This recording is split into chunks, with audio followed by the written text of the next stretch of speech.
የእስራኤል ደጋፊ ወይስ የኢራን ደጋፊ ናችሁ እያላችሁ በየኮመንቱ ስር እየሄዳችሁ ሐሳብ አስተያየት የምትጽፉ ሰዎች፣ ፖስት የምታደርጉ ሰዎች የየትኛው ሀገር ደጋፊ ናችሁ እያላችሁ ያላችሁ፣ እኔ የየትኛውም ሀገር ደጋፊ አይደለም። የሰው ልጅ ነፍስ ያሳስበኛል። የሰው ልጅ ደጋፊ ነኝ። የየትኛውም ሰው ልጅ በጦርነት መሞት ነፍሱን ማጣት የለበትም። እንደ ሰው እናስብ። ይሄ ጭንቅላታችን የተሰጠን አንገታችንን ብቻ ሊሸከምልን ሳይሆን ጥሩ ነገር ላይ እንዲውል ራሳችንም እንድንጠቅም ትውልድንም እንድናድን ነውና እባካችሁን በጭንቅላታችሁ መልካም ነገር አስቡ፣ መልካም ነገር ስሩበት፣ ትውልድንም አትርፉ። እባካችሁን ምን አይነት አስተሳሰብ እንዳለን አላውቅም። አንዳንድ ኢትዮጵያኖች እስቲ የትኛው ዓለም ሀገር ላይ ነው ኢትዮጵያኖች የሌሉበት?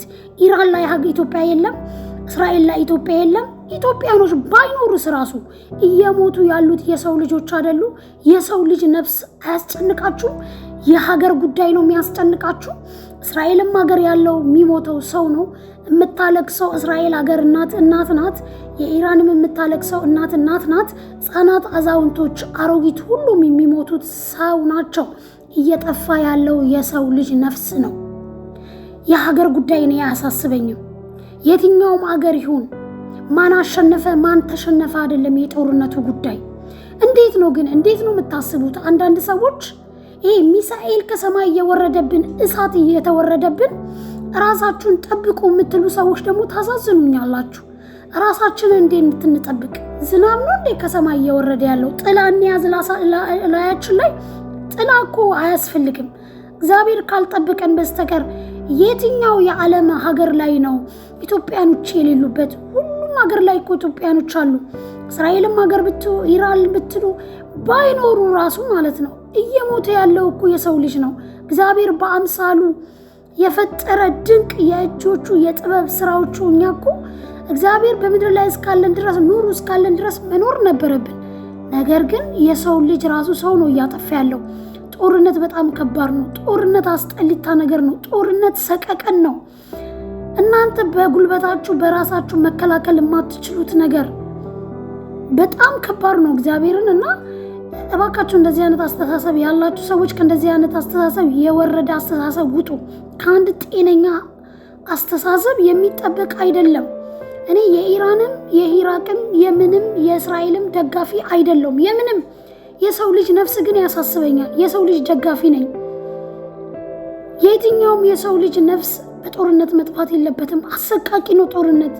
የትኛውንም አይመርጥም። እባካችሁን እግዚአብሔር ለሀገራችን ለየትኛውም በዓለም ላይ ላለው ነገር ሁሉ ሰላምን ያወርድልን።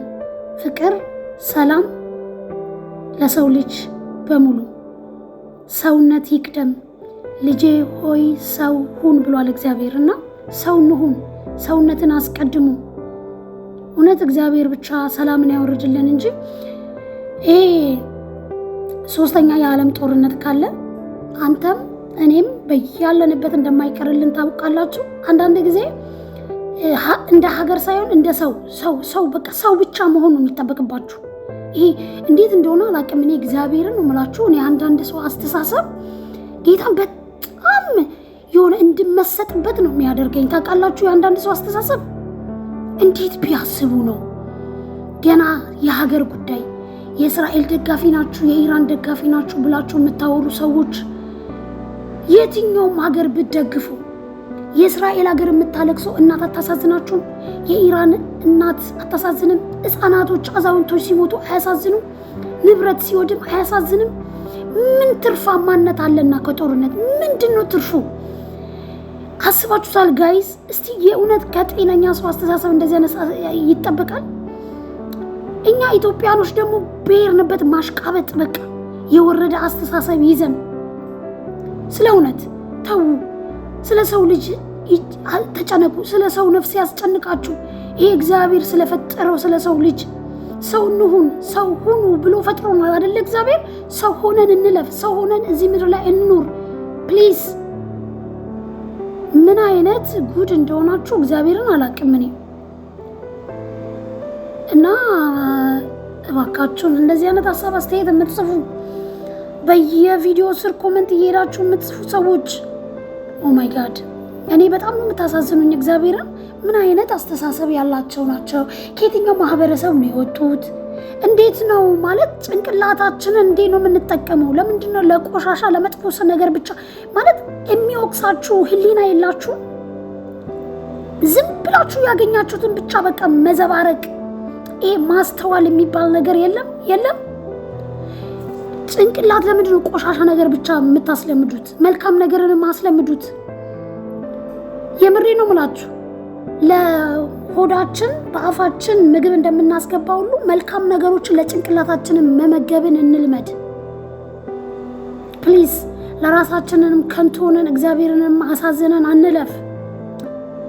በቃ ለትውልድ እንኳን መትረፍ ባንችል ለራሳችን እንጥቀም ጌታን እና ወይ ለኛ ለራሳችን አንሆንም ወይ ለትውልድ አልሆንም። አይ ዶንት ኖ። እኛ ኢትዮጵያኖች እግዚአብሔርን በሄርንበት ማሽቃበጥ አሁን ጉዳዩ ማለት ነው። እኔ በጣም ነው የምትገርሙኝ። ጌታን ነው የምላችሁ። ጉዳዩ ስለ ሃይማኖት አይደለም። አንዳንድ ሰዎች አላችሁ መቼስ የኢትዮጵያ ሙስሊሞች ኢራንን ነው የምትደግፉት የምትሉ ሰዎች አላችሁ። ደግሞ ምን ያገናኘዋል? ስለ ሰው ልጅ ተጨነቁ። የሰው ነፍስ ያስጨንቃችሁ። ሰውነትን አስቀድሙ። የትኛውም ሰው በጦርነት አይሙት ፕሊዝ። እንደዚህ አይነት አስተሳሰብ ይኑራችሁ። ይሄ ከብሔር ከማንነት ከምን ውጡ። ሰው ብቻ አንተ ሰው ነህ አይደለ? ያንተ እናት ያንተ አባት እህት ወንድም ቢሞት ደስ ይላችኋል? ልክ እንደዛው የራሳችሁን ቁስል በሰዎች ቁስል ውስጥ እዩ። የሰዎች ቁስል ይሰማችሁ፣ ሀዘን ይሰማችሁ። እኔ በጣም ነው ማዝነው። እግዚአብሔርን ነው የምላችሁ በሚሆነው ነገር እና እኔ የደካማዋን እንኳን ለሰው መብቃት ማልችለው ለራሴ ብቁ ያልሆንኩ ሰው እግዚአብሔር ብቻ የዚች የደካማውን ጸሎት ይቀበል። ሀገራችንን በዓለም ላይ ሰላም ያምጣልን እንጂ ለኔም ለእናንተም እኮ የማይቀር ነገር ነው። ሶስተኛ ዓለም ጦርነት ሁሉም ከተነሳ ማለት ነው። የትኛው ሀገር ላይ የትኛው ዓለም ላይ ነው ኢትዮጵያኖች የሌሉበት? ለሌላው እንኳን ባታዝኑ ለራሳችሁ ወገን ለደማችሁ አታዝኑ እና እንደ ሰው እናስብ ለማለት ነው። ይሄ ጭንቅላታችን የተፈጠረው አንገታችንን ሚዛናዊ አድርጎ ይሄንን ብቻ ለመያዝ አይደለም። እንጠቀምበት። እሺ ጋይስ እና አመሰግናለሁ ስላዳመጣችሁኝ። ያ ይሄን ለማለት ነው። ከታዘብኩት አንፃር ነው። በነገራችን ላይ ከባድ ነው በጣም እና ሰውነት ይቅደም። ሰው እንሁን ፕሊዝ።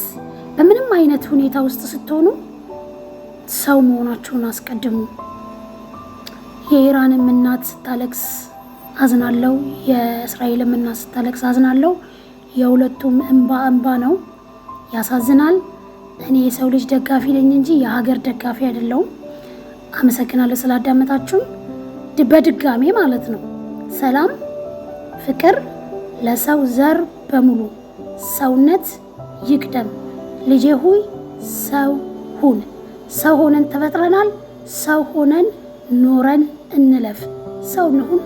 አመሰግናለሁ።